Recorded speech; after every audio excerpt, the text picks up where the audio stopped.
People were terrified, children were terrified. Almost every day it seemed something horrible was happening and people were afraid to go out.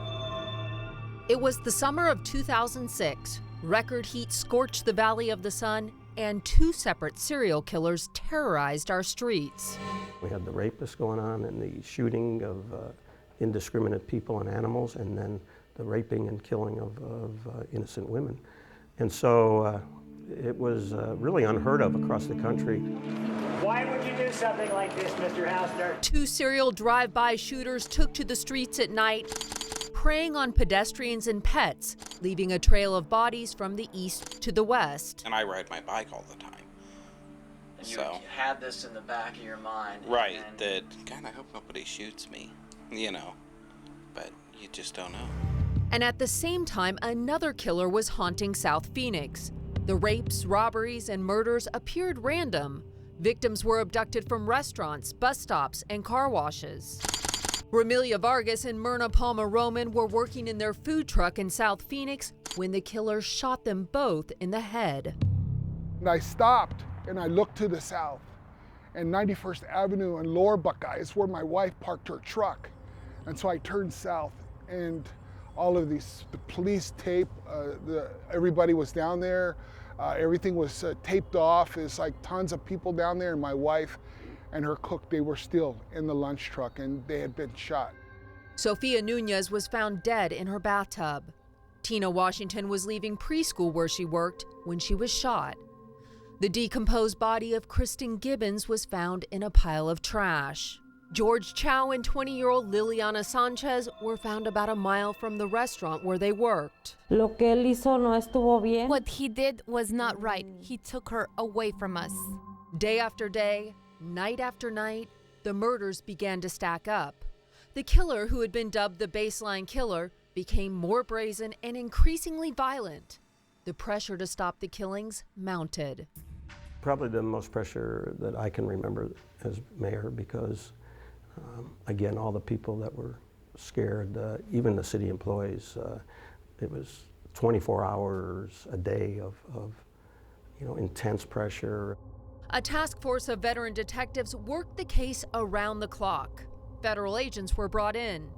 Hidden cameras were installed around the city, and hundreds of officers went undercover in areas where they thought the killer would strike next. Officers were exhausted, and you could see it in their eyes. Billboards went up across the valley. The mayor and police even made a TV commercial. And we're asking for your help. Tips poured in, more than 8,000 leads and 25,000 different pieces of information. And then one day, investigators from the Phoenix Police Department developed probable cause to arrest 41-year-old Mark Goudreau. After a year of tracking this elusive killer, police were adamant they had their man. Mark Goudreau was linked to 9 murders, 8 rapes, and numerous armed robberies. Since then, he's remained silent, a phantom, until now. I've never done any interviews. I never talked to anyone. I've never done exclusive or anything. You're the first. Investigators may have solved the baseline killer case, but to most, Mark Goudreau is still a mystery. I want the world to know the truth, and I want them to hear it from me. We're here today to hopefully bring a little bit more relief to this community. That was an announcement the entire valley had been waiting to hear for one terrifying year. After 9 gruesome and violent murders, a string of armed robberies, and sexual assaults, there was a collective sigh of relief from the community and public officials. We're fortunate today to have another monster off the street. My name is Mark Goudreau. But this man, Mark Goudreau, remembers it differently. My last day of freedom, I was coming home from work. Opened up my door and they was like, get out, get out, get out, get on the ground. They handcuffed me. They throw me in the back of the police car. Goudreau has remained behind bars ever since and will likely stay there until he is executed, unless any of what he told this British documentary crew is true. I'm 100% innocent, and I've been framed by the Phoenix Police Department task force. Godot spent most of the interview arguing that evidence against him was planted. Cover up. The DNA testing was rigged. Fabricated DNA. And his arrest was the result of extreme pressure on Phoenix PD. They needed a suspect to catch a serial killer. They needed someone. I was the perfect person living in the neighborhood. Oh, he's black. Oh, he's ex-con. We use him. Ain't nobody gonna believe him because he's an ex-con. At times, the convicted murderer appears to choke up. I feel like I'm underwater. I can see people standing there looking at me, but not throwing me a life jacket. At other times, he is focused and assertive, especially when he talks about holes in the prosecution's case and what he says is a lack of physical evidence linking him to the crimes. They couldn't place a gun in my hand. They couldn't place no damn bullets or whatever in my hand. Godot has spent almost his entire adult life in prison. Convicted of aggravated assault when he was 25, he had been out just 2 years when he was arrested in the Baseline case. I got out. I had changed my life around. He worked in construction. I used to enjoy hiking, outings with the family. Mostly, he says, he misses his wife, Wendy. She know me better than I know myself. She would have seen something. She would have knew something. Just don't go kill a person and go home and be a normal person. Did you ever see anything that Mark did that made you suspicious during this time? I have to tell you, I can't look back at Mark when he was home and see a single thing wrong. Nothing. Not a thing. Not a thing. This isn't fantasy. But the evidence presented at trial was enough to convince 12 jurors that Godot is, in fact, the Baseline killer. They believe that they have found the suspect. Legal experts say the case against him was strong, but not perfect. And our investigation uncovered evidence the jury never saw. Evidence that raises questions. Was there enough DNA to conclusively point to Mark Godot? How did a key piece of evidence appear at Godot's home 1 month after he was arrested? And could one man have committed all of these crimes alone? Or was there someone else? But the biggest question is one Godot himself asks. Whether it really was him or someone else, the question is, why? I had anything I wanted. House, 2 new cars, beautiful wife. The hell I'm gonna be out there raping and robbing people for $30, $40 for it. The Baseline killer was violent, twisted, 9 murders, 8 rapes. He was also smart, strategic. He left few clues, so little to go on. But in one case, detectives say he got greedy, taking a crime scene trophy that would eventually crack their 13-month-long investigation. They needed someone. I was the perfect person living in the neighborhood. Oh, he's black. Oh, he's ex-con. We use him. Ain't nobody gonna believe him because he's an ex-con. From behind bars in the only television interview he'll ever do, Mark Godot insists he was framed. There was nothing linking me to none of these crimes. Nothing. They couldn't place a gun in my hand. They couldn't place no damn bullets or whatever in my hand. Indeed, detectives never found a gun. Instead, the most powerful evidence used to link Mark Godot to 9 Baseline killings came from this crime scene. December 12, 2005. Preschool teacher Tina Washington had just left work and was going to catch the bus home. She was found in a pool of her own blood. Among the spent bullet casings found at the scene was this one, a misfired bullet that would prove to be a key to this case. What was missing from the scene was a gold ring Washington's children had given her. This is a copy police purchased and used as a model when they searched pawn shops and continued their investigation. Over the coming months, investigators examined the misfired bullet found at the Washington murder scene. The marks on the side revealed a unique pattern. Only the killer's gun would leave. Eventually, bullets from 9 Baseline murders all matched this pattern. But investigators had little other evidence. and no suspects yet. I don't understand how the absence of evidence is evidence. Wendy Carr is Godot's wife. Listen, these are people that made a rush to charge. I think they thought maybe Mark was the guy. And, you know, they repeatedly come to her house. They executed 3 search warrants at his home over a month's time. Carr alleges those searches gave desperate detectives ample opportunity to pin the murders on her husband.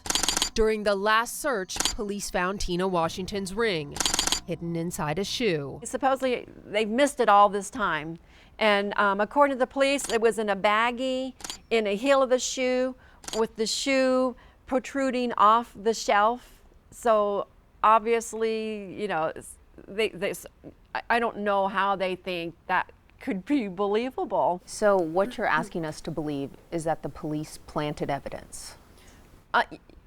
How else could the ring get there? And why is the ring void of Mark's DNA, and even the victim's own DNA is not even on that ring? Carr's theory is that detectives planted the copy of Tina Washington's ring in her home. She claims they never found the real ring. It was a copy. But when we examined the evidence, we made a discovery that undermines her theory. We looked through the evidence and we saw the ring that the detectives had purchased, and then we also saw the ring that they found inside your husband's shoe. Okay.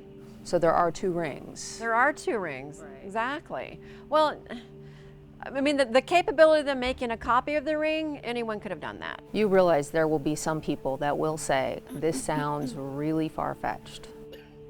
Well, you know, it happens. I mean, cops are just people, and these people were under an enormous pressure to make an arrest. The Phoenix police put that there.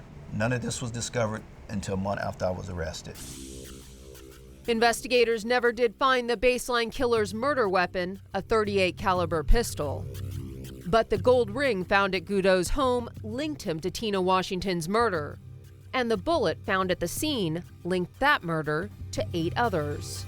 And that was enough for jurors to conclude he is, in fact, the baseline killer.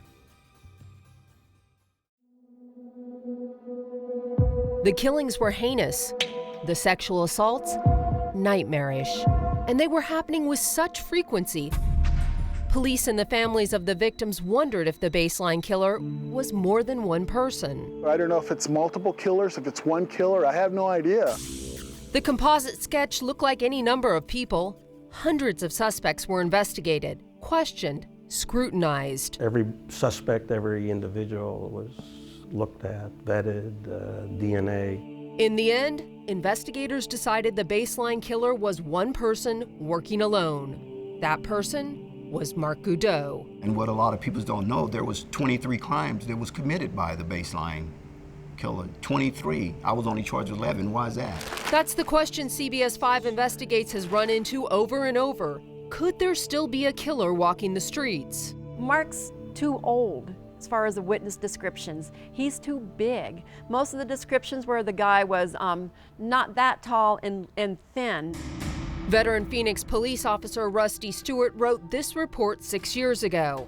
It lays out the crimes committed by the baseline killer and raises questions about another suspect. That person? Terry Wayne Smith, a violent career criminal accused of at least 2 murders, rape, and kidnapping. He spent most of his life in and out of prison. Stewart started investigating Smith years ago after a complaint that Smith was following a woman at a Home Depot store and in the parking lot. This was the first of many complaints police received about Smith harassing women. I mean, they could put this individual at each crime scene. This map lays out the similarities that Officer Stewart saw between Smith and the baseline killer crimes. The red dots are crimes that police suspected were the work of the baseline killer. The black dots are interactions Terry Wayne Smith had with police. And twice within 48 hours after Smith was released from prison, a murder was committed, not far from where he was staying. The baseline killer shot Ramelia Vargas and Myrna Palmer Roman in the head while they were working in their food truck in South Phoenix. A police report shows that 11 hours later, at a bus stop just a few miles away, Smith was questioned by police after bragging about how many people he had killed. Carmen Miranda, a mother of 2, was kidnapped from this car wash and murdered. Around that same time, Smith's mother told police he showed up at home with blood all over his shirt. When questioned further, Smith's own mother told police her son hears voices of women screaming and being raped, and that he becomes extremely violent when he drinks and uses drugs. And police found disturbing letters and notes where Smith talked about hating prostitutes and shooting them in the head and then kissing their lips. I don't know if he's the right guy, but I know I'm not the right guy. Smith was arrested and went to prison shortly after Godot was arrested. At that point, the baseline killing stopped. Unlike Godot, though, Smith was just released from prison and is back on the streets. We spotted him at his mother's house in Levine. Wayne, Tammy with Channel 5. Hey, I just want to get your side of things. Wayne, how do you explain being at some of the same scenes where the baseline murders happened? Wayne, do you know Mark Godot? Why do you think they considered you a suspect? Is there any possibility that there's still another killer out there? We got the right person, and that person's behind bars, and at least that person isn't terrifying any other members of our community.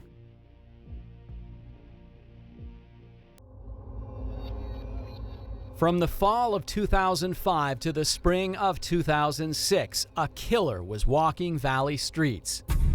Murder after murder after gruesome murder. 9 killings, 8 rapes, kidnappings, and robberies.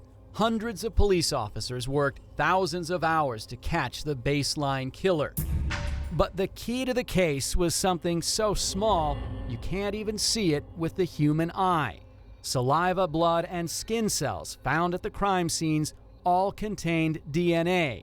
That led investigators to Mark Godot. Who you gonna believe? A lab extra with no criminal record, or this ex-convict?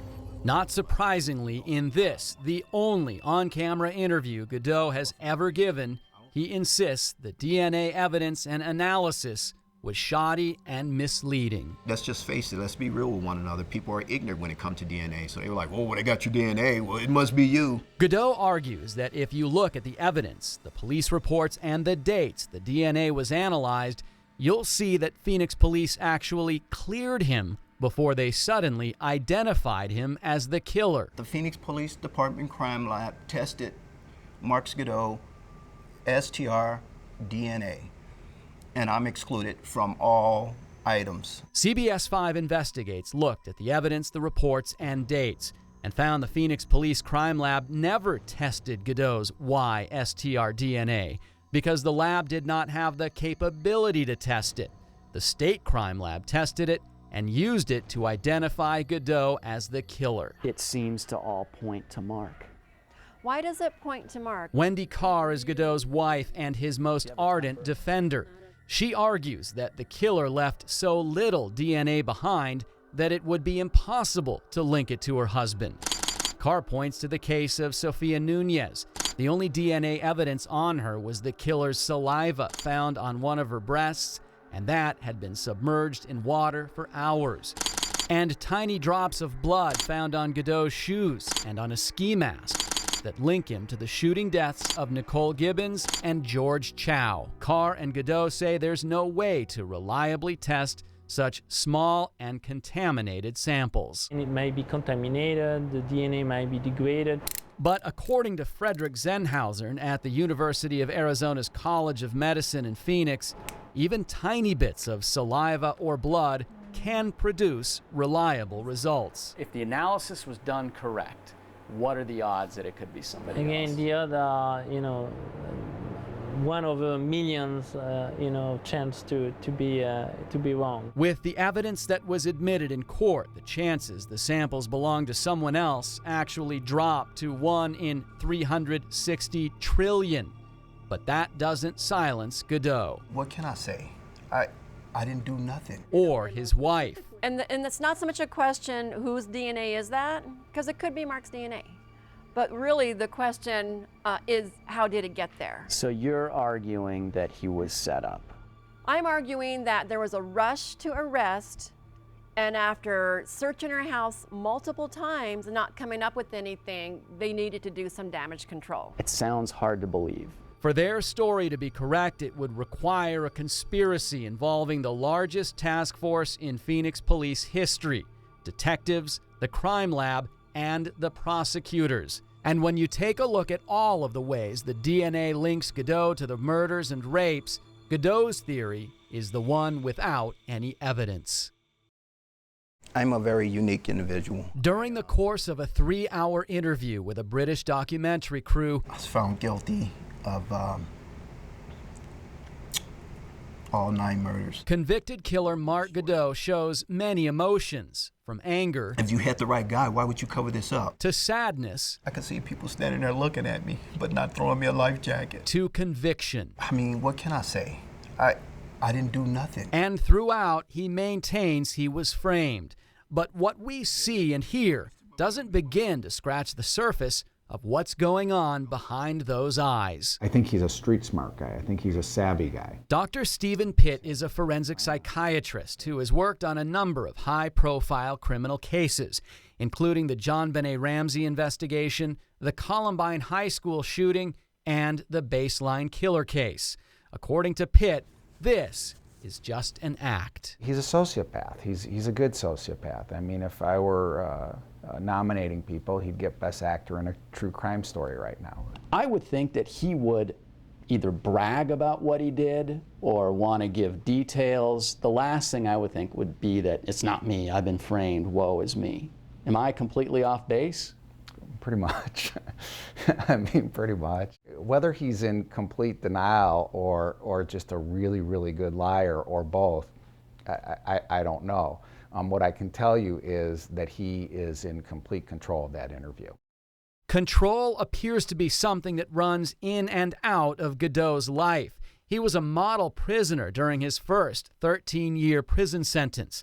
But when he got out, a trail of violence and death followed. Why can someone like that hold it together for a lot of time and then not be able to control? I can tell you that individuals like Mark Godot have the ability, when they want to control their behavior. Clearly he had that. That's why he was able to achieve serial success. Pitt says this interview may serve a purpose for viewers because of the way Godot comes off: friendly, well-spoken, not threatening. The public has this perception that people like this who go around doing devilish-like things are walking around the streets with a sign on them that says, "I'm the devil," and they've got horns sticking out of their head. Well, nothing could be further from the truth. As for the biggest question of them all, why would Godot do it? Pitt says it's unlikely we'll ever get an answer. But that requires that you have an active and willing participant who is willing to acknowledge the wrongfulness of their actions and acknowledge that they were a player in the offenses. You don't think it'll ever happen with him? That's not going to happen.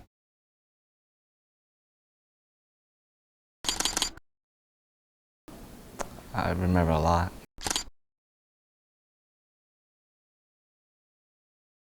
Gilbert Martinez was just 8 years old when he saw something no child should ever see. The door was locked, but her car was there.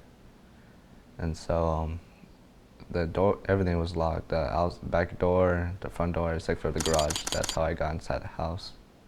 And so when I went inside the garage, I heard the bathtub running, and then I thought she was taking a shower, and then I eventually found her. Gilbert's mother, Sophia Nunez, had been shot in the head.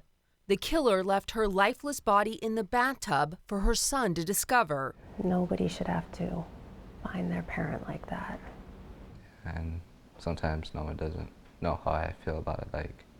Like no one doesn't experience that at that very young age. It would be months later that police would link Nunez's murder to the Baseline killings. In the meantime, the violence continued, and other children lost their mothers. It's one of the hardest things when I walked into the house, because I couldn't tell the kids that their mom was gone. I didn't know how to do it. Travis and Anthony were just 4 months old when their mother, Romelia Vargas, was murdered. Now the twins are 7 years old. Anthony has special needs. Travis still wonders about his mom. He always asks about his mother, and I try not to dwell on it too much because of what happened to her.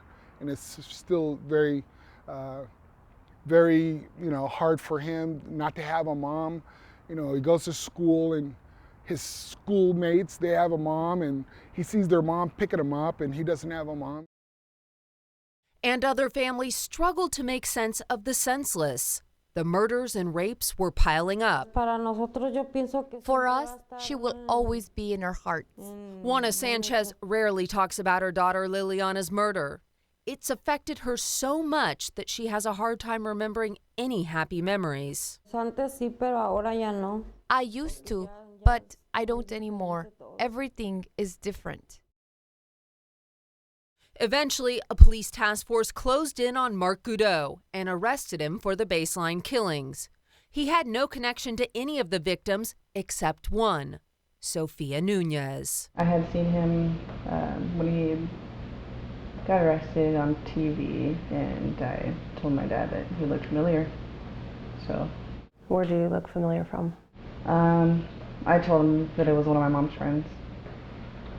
We seen him out at the mall. Unique Martinez was 16 at the time. Unlike her brother Gilbert, she remembers her mom spending time with Goudeau. He even came to the house and installed a security door. Everything just kind of like flashes back to me, because I'm always like, wow, like I was with that guy like for a little bit, by myself. So it was kind of like, that's really scary. The emotional scars Sophia's children carry are apparent. None of them have ever talked publicly about what happened to their family, but the murder also changed the course of their lives. I was like 21 at the time, and then I got a phone call, and then after that everything was downhill from there.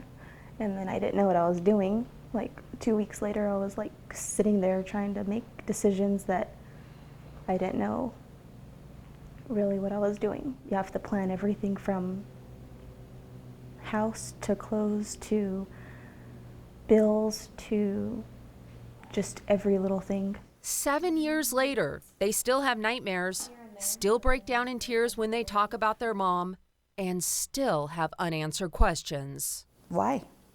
If you knew her, you met her children, why would you do something like that to her? And why would you do it to leave her body there and for my nephew to find? Why would you leave 3 kids without their mother?